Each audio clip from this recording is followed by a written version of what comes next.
have gone through the previous video quite well. In the last video, we had discussed about the discovery of electrons using the discharge tube experiment. Yes, and today we are going to discuss about the discovery of protons.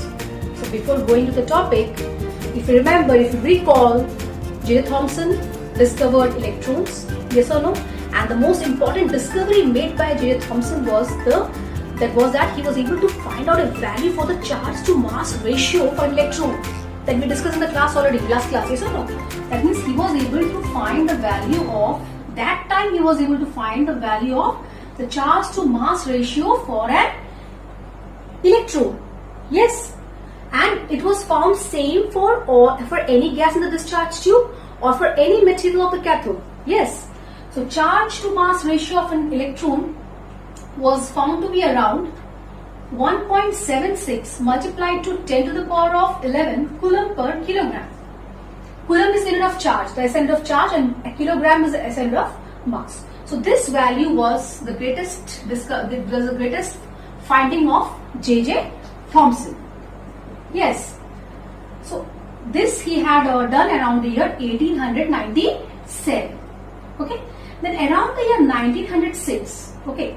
Somewhat here only, around 1906, there was a scientist called Robert Millikan.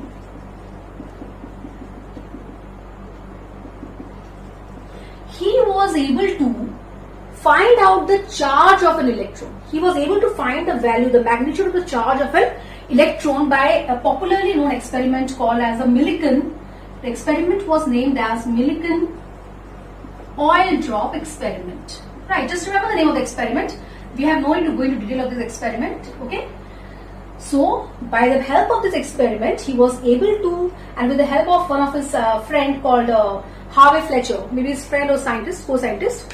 So, Harvey Fletcher, he was able to find out the charge of the electron that was found out to be minus 1.602 multiplied to 10 to the power of minus 19 coulomb. And with the help of this value of E, now we got the value of E, and we have the value of E by M. So with the help of this, easily the mass of the electron was found out to be 9.108 multiplied to 10 to the power of minus 31 kilogram. Okay. So this was how the things happened gradually, right? Then today our topic is the discovery of what? Protons. So what actually made the scientist to think that there are some positively charged particles? Because by that time the scientist already knew that atom as a whole is electrically neutral. So if there are negatively charged particles in an atom, then there must be equal number of positively charged particles, because then only the electron will become what? Then only the atom can be called as a neutral atom, yes or no? So we know that atom is electrically neutral. So if there are negatively charged particles, obviously there may be equal amount of positively charged particles also. So the same experiment was conducted, but with some slight changes. So there was a scientist called E. Goldstein, who is credited for the discovery of protons, and the same discharge. So that time, as I told in the last class, discharge tube experiments had become very popular. After William Crookes' findings, many scientists were conducting this experiment by changing the metal of the electrode, by changing the gas in the discharge tube, by changing the voltage. They tried in many ways just to find out what are the other particles present in atom. But Goldstein was successful. So the same discharge tube was used there, the same setup. But as I told you, with a slight difference here in this case. So in this case, what happened? In the last discovery of neutrons, there was perforated anode. But in this case, perforated cathode was used firstly, right? This is induction coil or whatever you can call it. Induction coil, yes. Okay, battery or source of current, and yes. So now, in this case, two main changes were made. Okay, the first thing, perforated cathode was used. Perforated cathode in place of perforated anode, right? and the pressure inside, in many of the books you find a little bit different figures, okay, but almost we can say. So during the discovery of electrons, the pressure was 0.01 millimeter of mercury. So in this case, the pressure was increased. The pressure was increased. It was around 0.1 millimeter of mercury. That means there were more amount of gaseous particles inside the discharge tube as compared to the previous discharge tube experiment. There were more number of, some books also give the figure 1 millimeter of mercury. Okay, so okay, it's okay, no problem. So they also give the figure around 10 to the power minus 3 millimeter of mercury for the first case because it was near vacuum. So the figure quite changes from books to books, but then it was around 0.1 millimeter of mercury pressure was maintained inside the discharge tube. That means the pressure increases or the number of gas particles have increased inside discharge tube. So what are the two differences? First again, just let me remind you, perforated cathode, okay, and pressure was increased. In the previous case, pressure was decreased so that inside discharge tube it was nearly vacuum, right? The same 10,000 volt of current, so the same 10,000 volt of heavy voltage was supplied, okay? So now what happened now? When the setup was made and when a heavy 10,000 volt of potential difference was supplied to this discharge tube, okay, then it was observed that some rays were traveling towards the cathode. It was observed that some rays are traveling towards the cathode. Okay, that means they are traveling in a direction opposite to that of the cathode rays. Cathode rays traveled from the cathode towards the anode, but this time the rays were traveling from the anode towards the cathode. That is in the opposite direction of the cathode rays. So since it was traveling from the anode towards the cathode, they named it as what? Anode rays. Okay.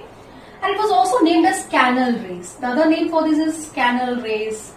They also call it as positive rays. Like the cathode rays are negative rays, so it was also called as a positive rays. Okay. Why they were called as a canal rays? Because these rays passed through the perforations of the cathode. Okay. And in this case, here the zinc sulfide screen was placed. And when this particle struck this zinc sulfide screen, a faint red glow or faint red fluorescence was seen. A faint red. Okay. In the case of cathode particles, that is in the case of the cathode rays, greenish yellow fluorescence was seen. And in this case, which color fluorescence was observed? Around it was somewhat faint red. Okay. So now they were able to find out that these rays are actually what? They were able to conclude that these rays are positively charged. First of all, they are positively charged. Yes. And in the first case, one more difference what you can see, what they observed was in the first case, that means during the discovery of electrons, the rays were invisible. But here, the rays were somewhat colored. Means they were able to see those rays. Somewhat. They were able to see that some rays are traveling towards the cathode. And they produced a faint red fluorescence on the zinc sulfide screen which was placed behind the cathode. Okay, so this was the observation made by them. Now in the last class, we had discussed about the source of cathode rays. Now what was the source of this anode rays? So what basically happened here? Just recall whatever you learned in the last class. Okay, so when it's the same, the setup is same. Yes, the setup is same. 10,000 volt of current is passed. Yes. Now, do you think that the anode rays came from the anode, or that these anode rays are positively charged protons that came from the anode? Do you think the protons can leave? Protons can jump out and come, and they will move towards the cathode? It was not like that. Actually, the source of this anode rays were the gaseous. Purely, they are the gaseous ions. as we know that the pressure, that means there were now more number of particles, gas particles inside the discharge tube. So first thing, what must have happened? Definitely that you know that this is the negative point, this is the cathode. So electrons, definitely the cathode rays move towards the anode, like in the first case, definitely it has moved. So when this electrons, so first thing what happened here, just let me show you. First what happened, the electrons traveled from the cathode to the towards the anode. How they traveled in the first case? Obviously they will travel here also, yes. So what happened, these electrons, as we discussed in the last class, they had a lot of kinetic energy, they were very fast moving, so they were able to knock out what? The electrons of the gas molecules, gas atoms, they were able to knock out the electrons from the gas atoms. So because of that, the gas atoms became what? Ionized. We had read that. Yes or no? The gas atoms became what? Ionized. By losing their electron, they became what? Positively charged ion, obviously. Yes, they became positively charged because an electron is lost. These electrons, when the voltage was supplied, just remember the first discovery of electron discharge tube experiment.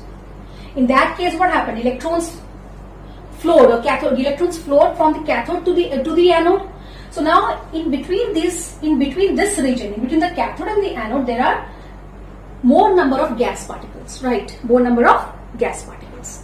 So when these electrons struck or hit these gas particles, they knocked out the electron, and as a result, they attained a net positive charge. They were ionized, and so that gaseous ions in turn were attracted towards the anode. That gaseous ions were attracted towards the cathode. The gaseous ions are positively charged now, so obviously they will be attracted towards the cathode, and they traveled through these perforations, and they caused illumination on the zinc sulfide screen. That means purely the source of anode rays is the gaseous ion and nothing else. It is not the anode. These ions are produced in the region between the cathode and the anode of the discharge tube. Right, everyone? Electrons were released as usual from the cathode. These electrons hit the gas atoms. They knocked out their electrons. As a result, the gas atoms became positively charged ions, and they were attracted towards the cathode. Right? So this gaseous ions which travel towards the cathode are the anode rays. They are the anode rays. The source is purely gaseous ions. Okay. So the first thing, what these rays, the anode rays were what? They are positively charged. Positively charged. That is why, because why they are positively charged? Because they move towards the cathode. They travel towards the cathode, so they are positively charged. Yes or no? They will attract towards the cathode. And other properties also the same only, that they also travel in straight line. Okay, the same thing, straight line, because they also cast a shadow, but their speed was less, and they were more heavier. They were heavier as compared to the electrons. So all these properties are there. They also had kinetic energy. They also had what? Kinetic energy. Yes or no? They had more kinetic energy as compared to the electrons. So firstly, the source was gaseous ions. The anode rays are positively charged. They also travel in straight line, right? Their speed was less, but they were heavier. Yes or no? And they had kinetic energy, so they were also able to produce a mechanical effect. That means if the paddle wheels, just remember, mechanical effect they were able to produce, because when the paddle wheels were kept on their path, then their paddle wheels started rotating. Okay, so they had kinetic energy, and they also showed deflection. They were deflected by the external electric and magnetic field.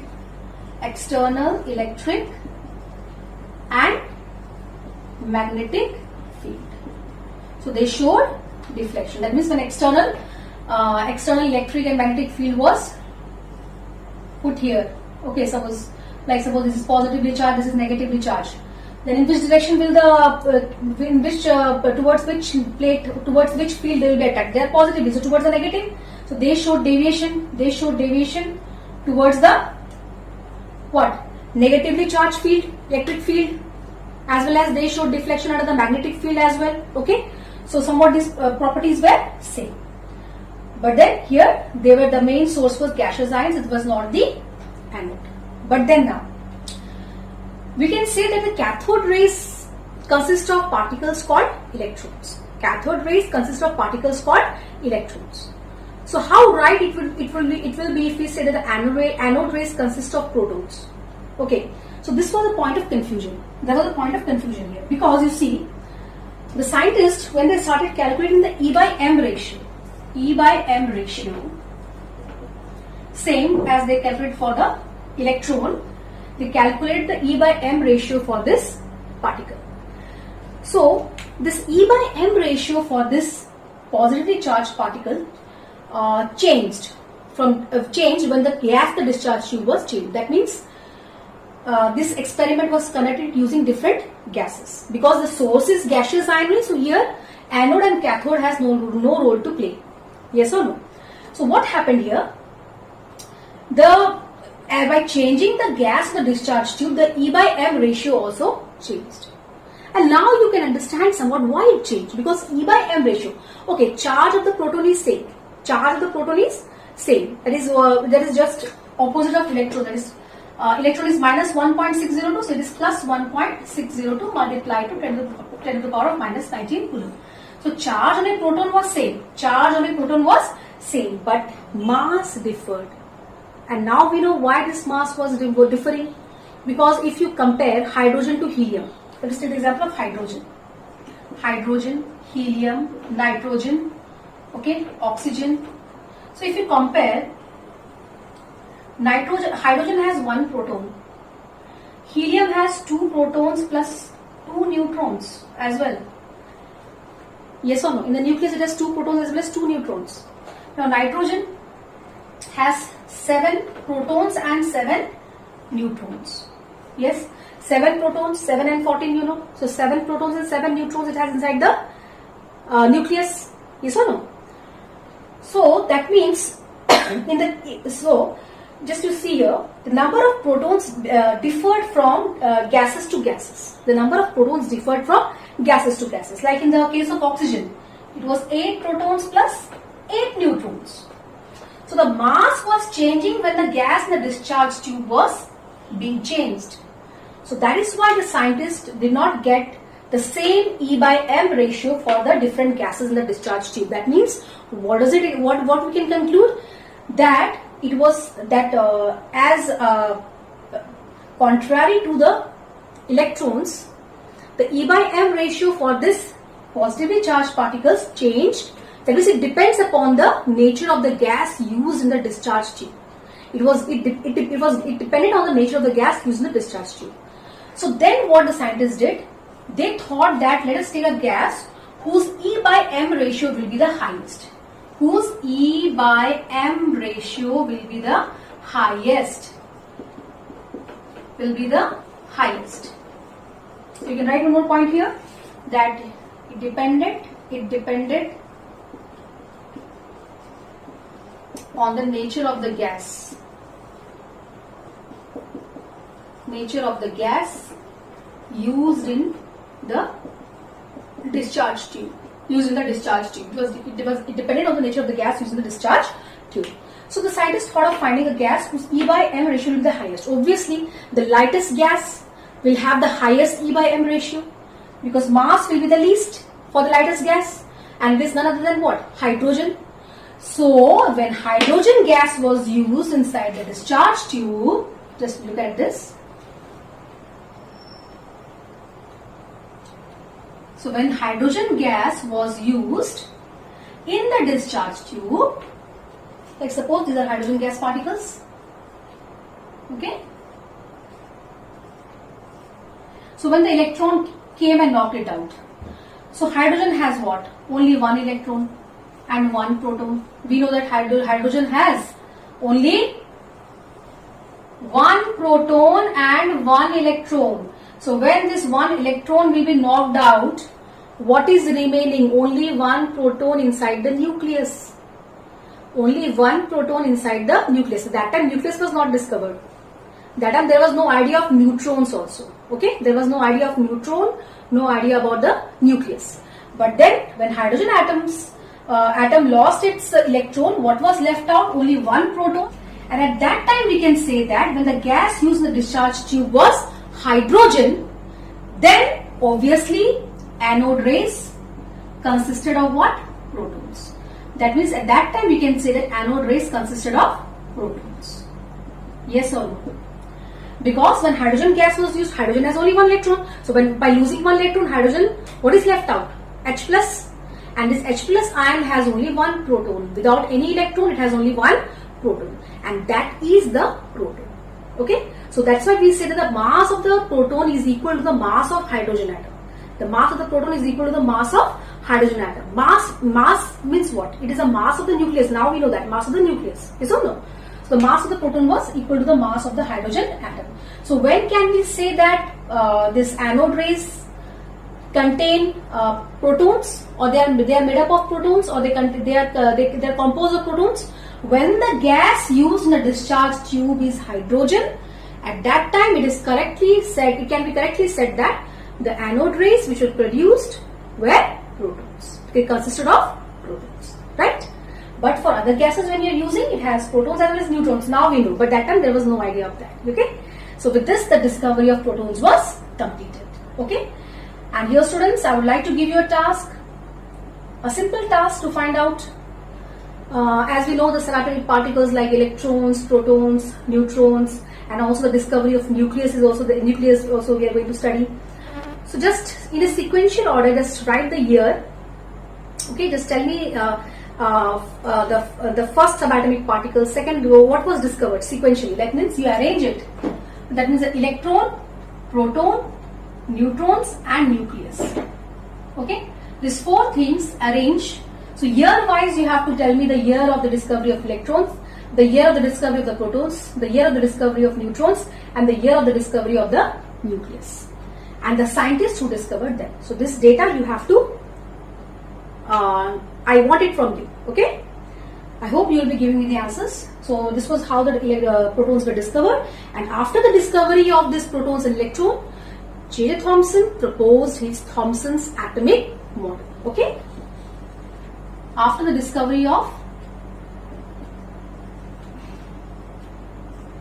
protons and electrons, Thomson gave his atomic model, which was, after some time it was discarded, because we know now that that model proved to be wrong. Okay, but then that time it was a great work done by Thomson. Yes or no?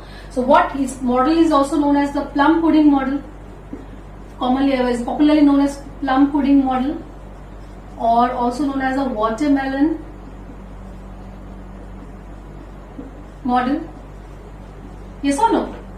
So what Thomson proposed, that the atom is completely a sphere. It's a positive sphere.